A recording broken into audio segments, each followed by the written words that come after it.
Good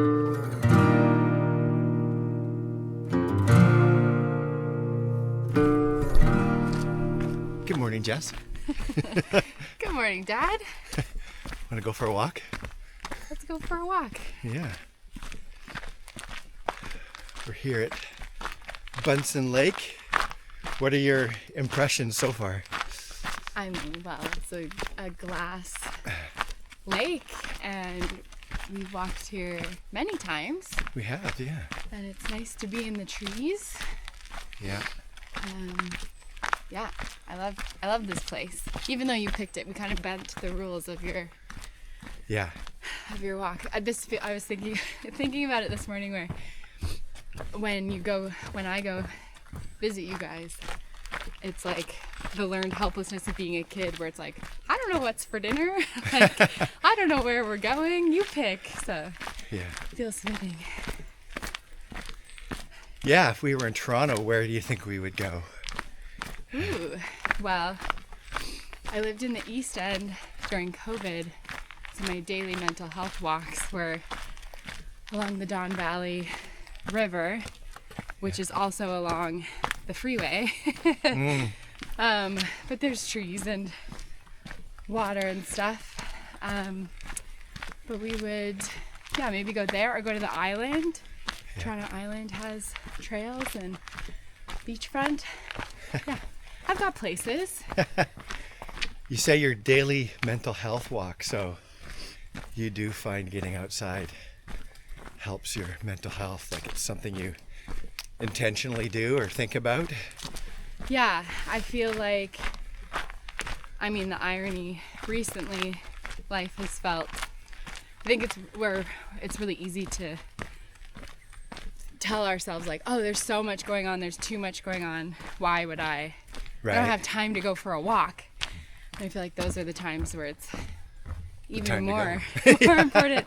Yeah. And then when the swirl is happening, or even just creative blocks, that I'm like, no, a walk, I'm too far beyond hope. Like I could spiral and throw a pity party and think that a simple walk, like that's too easy. How could that fix me? And then you get 15, 20 minutes in and your shoulders relax a bit and you see something beautiful and you're like, oh, it really is this. It's really just this easy sometimes that, it doesn't fix everything, but clears the mind and gets you out of your head a bit. Yeah. In your lifetime, has there been a time in nature that has really left a mark? Yeah, so many. I remember visiting your brother, Mike, my uncle, Mike and Lisa, out in Nova Scotia, and they lived in Seaforth when they first moved there, which is like, they lived on a little spit that at the end had a lobster trapping, shed, basically. Oh, yeah. And on one side, they were kind of in an inlet, and then if you walked the other way, if you went left, it was like the wild Atlantic Ocean. And I feel like in BC, where we are, like, we're blocked by the island, and so we don't get that like wild ocean wave. And I was 20 or like 19 or 20 and visiting them and just going through just like those early years of, is it even adulthood? I would have said I was absolutely an adult at the time. Just all of the feelings in my whole, like, just not knowing anything and standing beside the ocean, and I was holding everything in because I wanted to seem like I had it together. And like there's something about seeing the wildness of the ocean that I remember thinking like, oh, if the ocean can let it all out, so can I. Oh yeah. And that was a really important moment for me, and like simple, like just nature teaching me something by just simple contemplation. Yeah, I guess. And say just a bit more about that lesson. So if nature can let it all out, it was so just can you. Like the I had never seen like wild ocean waves before. Okay, really. yeah. And so it was just like, it wasn't like, oh, a cute little, like a rolling wave into the into the shore. It was like thrashing kind of, and like crashing against, like there was like not a violence to it, but like a wildness, a drama, an unkemptness. It was like powerful and like bigger than me. It was kind of scary. Like I was like, you wouldn't go swimming there. Like you couldn't. It was just like the ocean in its fullest, wildest form. And I think specifically that I was in a place of like, I had moved to the big city and been like, I'll show everybody I can do. Trying to be strong and put on a brave face. And kind of realizing like, oh, I'm pretty broke and I don't know how I'm gonna be an artist here in this big city. Like I'm making $8 an hour at Starbucks. Like, what I've kind of need to rethink the plan here, but I surely can't admit that. And I can't tell anyone that I'm scared.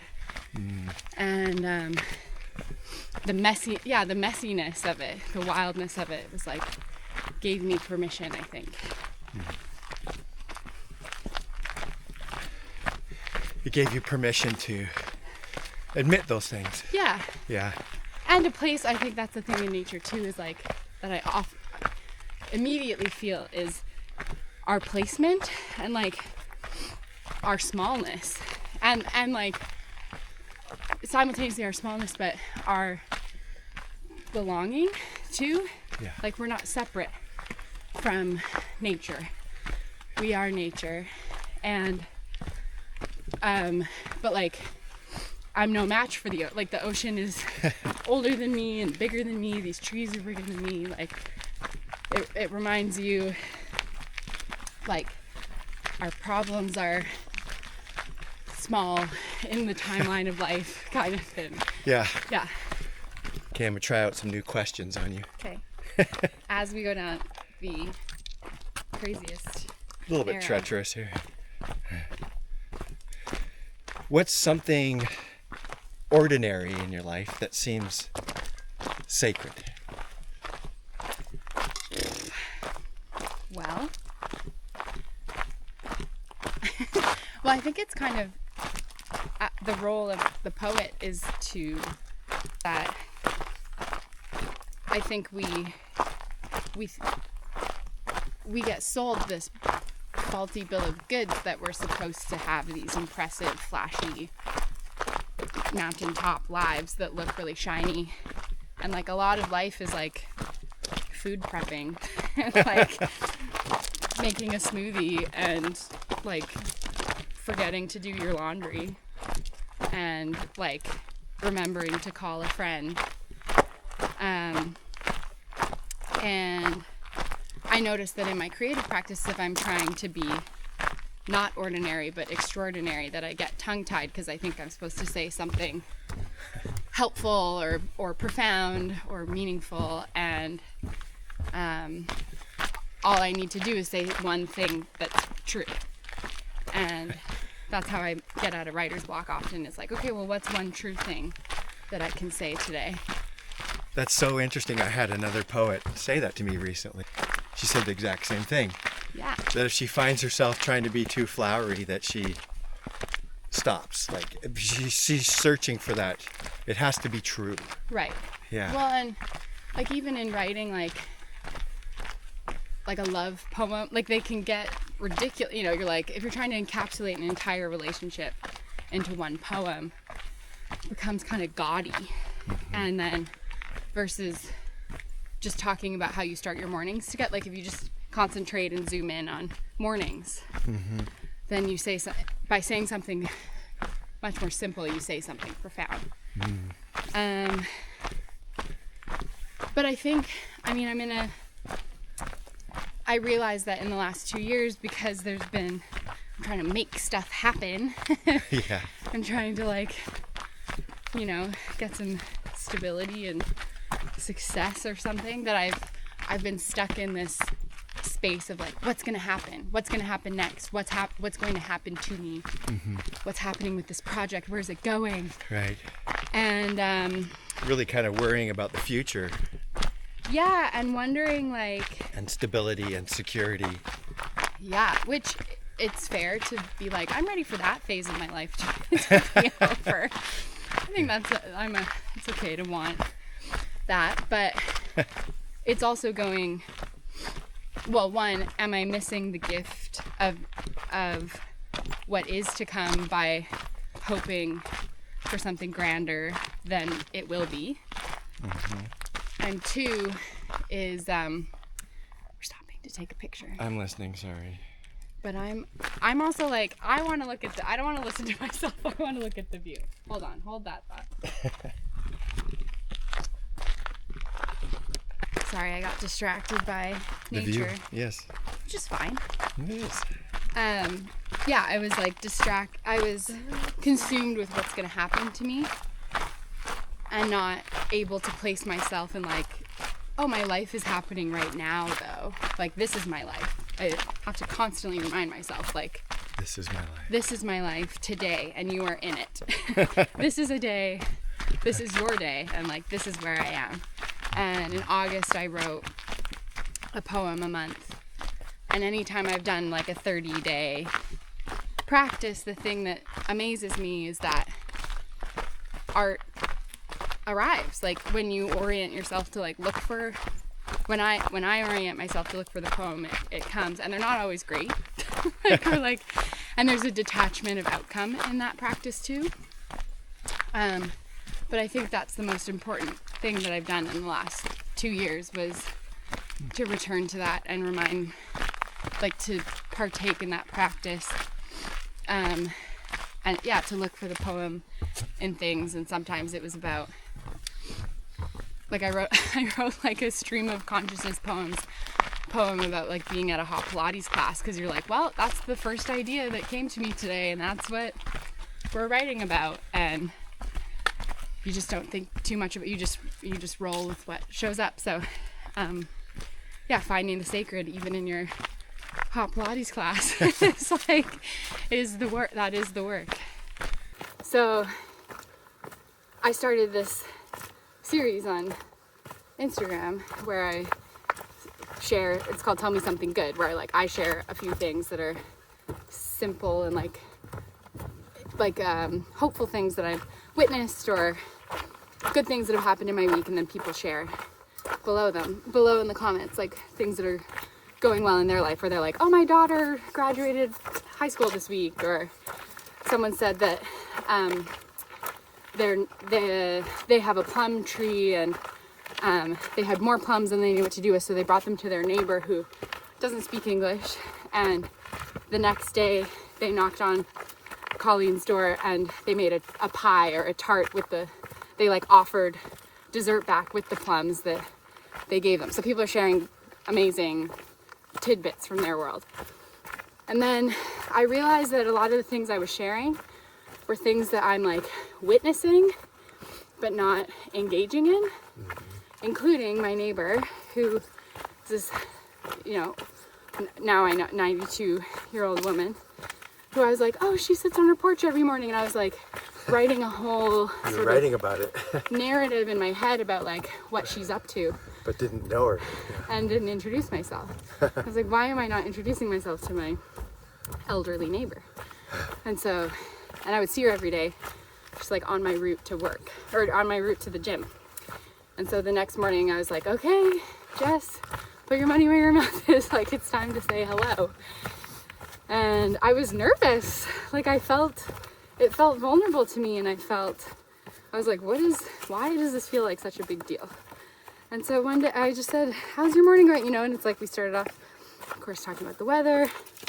We chatted a little bit, and she had me move, like, I don't even know what it was. It was like a hard shell suitcase that felt really heavy, like almost like there was like a generator inside of it, or maybe like a sewing machine or something. So she had me bring it to the curb. And so over time, I've learned her name's Tina, And she grew up in Spain, and she was a nurse assistant, and her husband was Portuguese. They lived in that house for 56 years, and little 2 to 5 minute conversations. I've learned so much about her life. And she hates panna cotta, loves tiramisu, like all these like random little things. And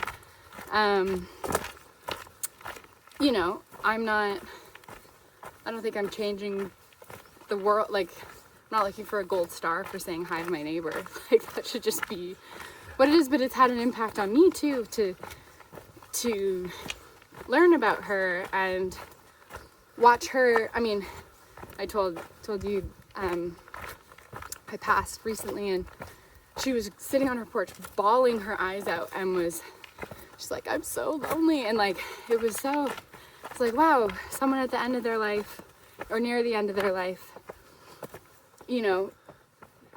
kind of like, she's processing like, what has my life become? And like, it's to sit with her, or like to, she said she loves the Queen. Like, she lived in England for 10 years before she moved to Canada, so she watches all the British soap operas and stuff, and just going like, I'm like, should I bring her a puzzle? Like, it's getting cold. Like, I don't know. And so that's been this interesting, that's like, I'm challenging myself to interact with the world 5% more.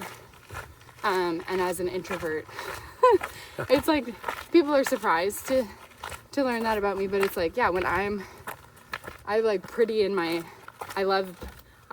to stay in my internal world and not interact with the world around me, and really challenging myself to do so. And most of the, like, I'm profoundly grateful when I do, most of the time. And they're not always easy conversations either, are they? Like, yeah. Well, and I think I was at this, like, there's this great band from Toronto called Dwayne Gretzky, and they're a cover band. So they do amazing covers. They're like, started out as like a wedding band, but they're like awesome, and they sold out the amphitheater arena, and it was just like this fun sing-along. Everyone's having a blast. And there were these 4 women in front of me who were like just dancing their butts off. Like, they were having the best time, and just seemed, when you see a group of friends who are just like so in love with each other, that I was like, I want to know how they know each other. And I think before I would have just continued on my own sort of like daydream story about who they are. And they were right in front of me. So at the end of the concert, it was like, you're shuffling out like cattle. And I was like, can I ask you guys, how do you know each other? And they turned around, and I didn't realize like how intoxicated they were. And so they were like, we know each other from the gym. And so it was, that in and of itself was funny. It was not my story. That wasn't the story you're telling yourself? Of like, that they were gonna be like, we were all neighbors or something. Which Childhood just goes, friends. And it's like, I'm still glad that I had that interaction with them. And it was a lesson for me too, that it's like, reality, like, it doesn't need to be this, it's not always going to be this like insane, life-changing story when you tap someone on the shoulder and get their story. It's like still great that I interacted with other humans that day. Careful of this jagged rock situation. It's so interesting to hear people's stories, and that's kind of what you're doing with strangers and your dinners and talking with strangers, is you're delving deep into people's stories, aren't you? Is that how you would describe it? Or like, yeah, well, I think that here you go, even in the questions that I ask at dinner,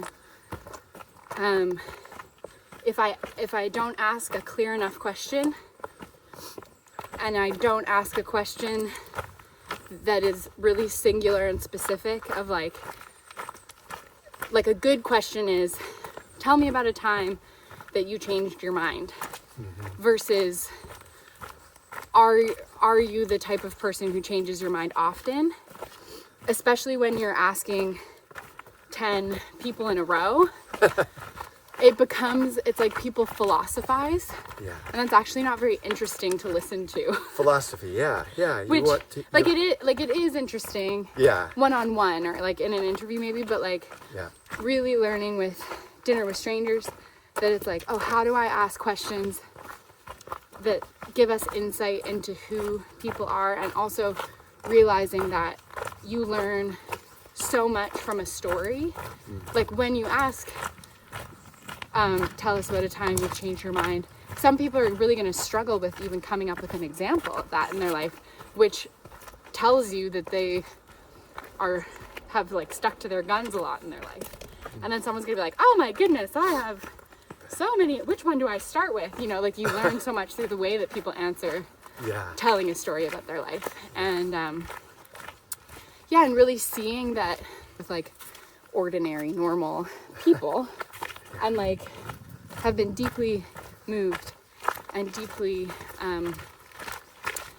like I've learned so much from sitting down with a stranger for a couple hours. It's like you learn, we all come from somewhere and have wisdom about lots of different things and have survived. People have people survive some crazy stuff, and to bear witness. I mean, I just feel like I get to witness like people's stories all the time, which is such an honor.